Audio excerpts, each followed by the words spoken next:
देखिए अब जब ये नबन्ना अभियान की शुरुआत हो रही है तो नबन्ना अभियान की शुरुआत को लेकर के पुलिस की मुस्तैदी बढ़ा दी गई है। छात्रों ने भी मार्च की शुरुआत थोड़ी देर में कर देनी है, लेकिन इन सब के बीच यहाँ पर सियासत राज्य सरकार के द्वारा तेज हो गई। आखिरकार ये सियासत इस पूरे मामले पर क्यों हो रही है, इस रिपोर्ट में आपको दिखाएंगे।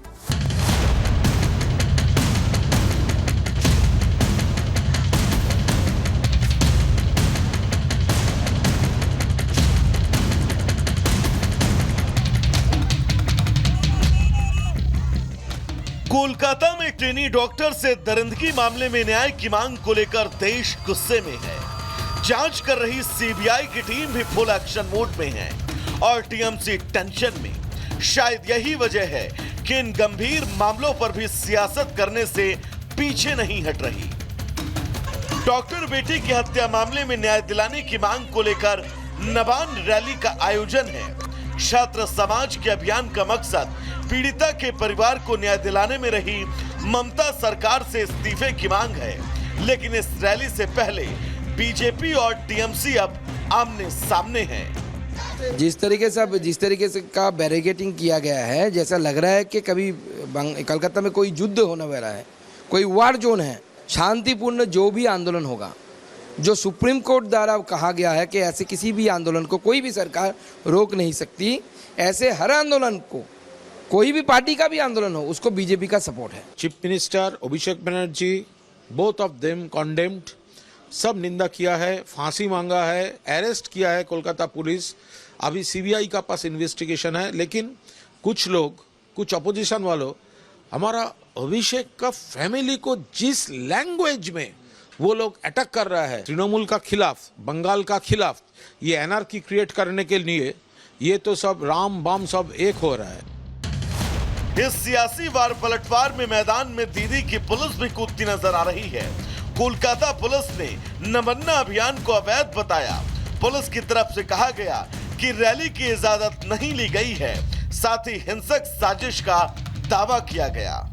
हालांकि नबन्ना अभियान को लेकर बंगाल सरकार और प्रशासन ने सुरक्षा के मद्देनजर कड़े इंतजाम किए हैं। पुलिस का 3 लेयर सुरक्षा घेरा होगा, सीसीटीवी से निगरानी रहेगी, चप्पे चप्पे पर पुलिस बलों की तैनाती होगी, 19 पॉइंट पर बैरिकेड्स लगाए गए हैं। इन सियासत के बीच देश की सबसे बड़ी जांच एजेंसी इस जघन्य कांड की कड़ियों को जोड़ने में जुटी है। ताबड़तोड़ पूछताछ, मामले से जुड़े हर किरदार से सवाल जवाब कर रही है। अभी जांच के घेरे में मुख्य आरोपी के तौर पर संजय रॉय है। वहीं प्रिंसिपल संदीप घोष पर एफआईआर दर्ज हो चुकी है। ट्रेनी डॉक्टर अर्का और सौमित्र, इंटर्न शुभदीप के साथ ही अस्पताल कर्मचारी गुलाम पर भी सीबीआई की नजर है। ये वो 6 किरदार हैं जो इस कांड की अहम कड़ियां हैं, जो रेप और हत्याकांड का चक्रव्यूह तोड़ सारे राज से पर्दा उठा सकते हैं। Bureau report, Republic Bharat. और इसी बीच एक बड़ी खबर आ रही है, बड़ी खबर का रुख कर लेते हैं। शुभेंदु अधिकारी बीजेपी के नेता ने बड़ा आरोप ममता सरकार पर लगाया और कहा कि हावड़ा स्टेशन के 4 छात्र लापता हैं। ये वो छात्र हैं जो मार्च में प्रदर्शन की तैयारी कर रहे थे। पुलिस पर छात्रों को उठाने का बड़ा आरोप भी लगाया गया है। शुभेंदु अधिकारी बड़ा आरोप लगा रहे हैं ममता सरकार पर, पुलिस पर कि 4 छात्रों को उठा लिया गया है हावड़ा स्टेशन से। ये वो छात्र हैं जो मार्च प्रदर्शन की तैयारी कर रहे थे। इसके बाद इन 4 छात्रों को पुलिस ने वहां से उठा लिया है। तो आज बड़ा मार्च होने वाला नबन्ना अभियान जिसका नाम दिया गया है, उसके बाद ये जानकारी दे रहे हैं शुभेंदु अधिकारी के 4 छात्रों को उठा लिया है। बंगाल पुलिस ने ममता सरकार पर बड़ा आरोप शुभेंदु अधिकारी ने लगाया है। तो देखिए लगातार एक दूसरे पर वाल पलटवार का सिलसिला जारी है, लेकिन इसी बीच आपको ये बता दें कि मुख्य आरोपी संजय रॉय, जिसकी गिरफ्तारी हो चुकी है, अब वो सीबीआई को गुमराह करने की कोशिश कर रहा है। ऐसा इसलिए क्योंकि संजय रॉय, जिसने पहले कोलकाता पुलिस और फिर सीबीआई के सामने अपना गुनाह कबूल किया था, लेकिन अब वही संजय रॉय अपने बयानों से पल्ला झाड़ता हुआ नजर आ रहा है। रिपोर्ट के जरिए आपको दिखाते हैं।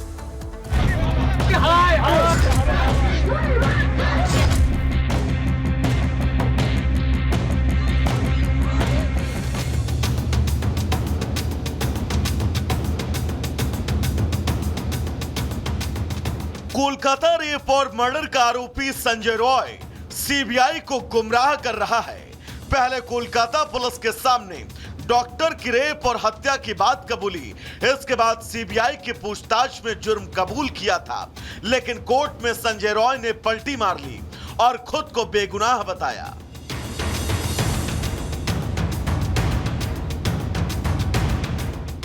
जहाँ तक कलकत्ता रेप और मर्डर केस का सवाल है, इसमें कलकत्ता पुलिस ने पहले ही एक आदमी को गिरफ्तार कर लिया है कि क्या वो इस केस में इन्वॉल्व है या नहीं है, और यदि इन्वॉल्व है तो क्या वो अकेला इन्वॉल्व है या उसके कोई साथ और भी दूसरे हैं। ये इस केस का जो सबसे अच्छा सॉल्यूशन है वो डीएनए फिंगरप्रिंटिंग के द्वारा है।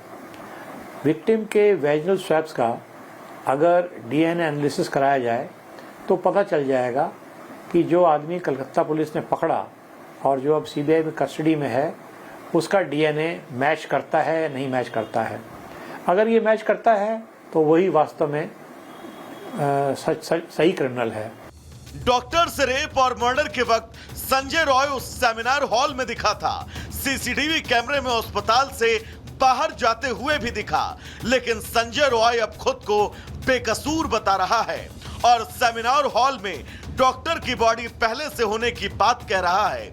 यानी डॉक्टर से रेप और हत्या के आरोप से ही शातिर संजय रॉय ने पल्ला झाड़ लिया। संजय रॉय रेप मर्डर का आरोपी केस को भटका रहा है, क्योंकि सीबीआई पूछताछ में शुरू में गुनाह कबूला था, लेकिन कोर्ट में पेशी के दौरान जज के सामने रोने लगा। जज के सामने रेप मर्डर केस में खुद को निर्दोष बताया। जज के सामने रोते हुए कहा, मैंने कोई क्राइम नहीं किया। डॉक्टर से रेप मर्डर के आरोपी ने कहा, मुझे फंसाया जा रहा है। शायद पॉलीग्राफ टेस्ट से मेरी बेगुनाही साबित हो जाए।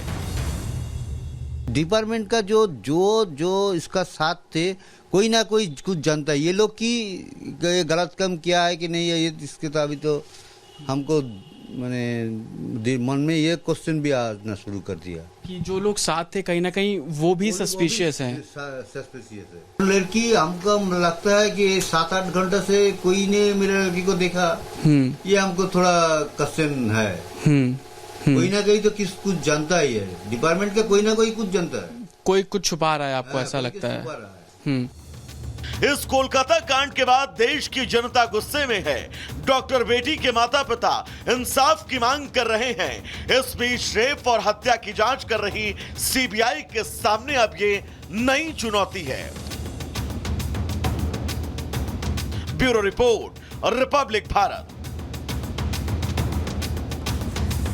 अभी भी ये गुत्थी उसी तरीके से उलझी हुई है जैसे पहले उलझी हुई थी। 18 दिन बाद भी केस की गुत्थी उलझी हुई है। सीबीआई के सामने ये सबसे बड़ा चैलेंज है कि क्राइम सीन को सुरक्षित